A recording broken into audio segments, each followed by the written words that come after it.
নারী টি-20 বিশ্বকাপ আইসিসি নারী টি-20 বিশ্বকাপে উড়ন্ত সূচনায় করেছে পাকিস্তান। শারজায় বৃহস্পতিবার শ্রীলঙ্কার বিপক্ষে ৩১ রানের জয় পায় পাকিস্তানের মেয়েরা। তাদের দেওয়া ১১৭ রানের জবাবে ৯ উইকেটে ৮৫ করে লঙ্কান মেয়েরা। সংযুক্ত আরব আমিরাতে বৃহস্পতিবার শুরু হওয়া মেয়েদের এই বৈশ্বিক আসরের দিনের দ্বিতীয় ম্যাচে মুখোমুখি হয় এশিয়ার দেশ দুটি। শারজা ক্রিকেট স্টেডিয়ামে টস জিতে ব্যাটিংয়ের সিদ্ধান্ত নেন পাকিস্তানের অধিনায়ক ফাতিমা সানা। ৭ নম্বরে নেমে এই অলরাউন্ডার দলের পক্ষে সর্বাধিক ৩০ রান করেন ২০ বলে। তাতে ২০ ওভারের শেষ বলে অল আউট হওয়ার আগে ১১৬ রানের পুঁজি পায় পাকিস্তান। নিদাদার ২৩, উমাইমা সোহাইল ১৮ রান করেন।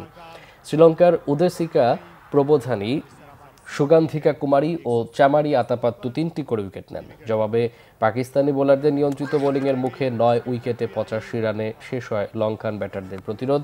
ভিসমি গুণারত্নে ও নীলাক্ষিকা সিলভা ছাড়া আর কেউ দাঁড়াতে পারেননি। নীলাক্ষিকা ২২, ভিসমি ২০ রান করেন। পাকিস্তানের সাদিয়া ইকবাল ৩ উইকেট নেন। ২টি করে উইকেট পান ফাতিমা সানা, উসাইমা সোহাইল ও নাসরা সান্ধু।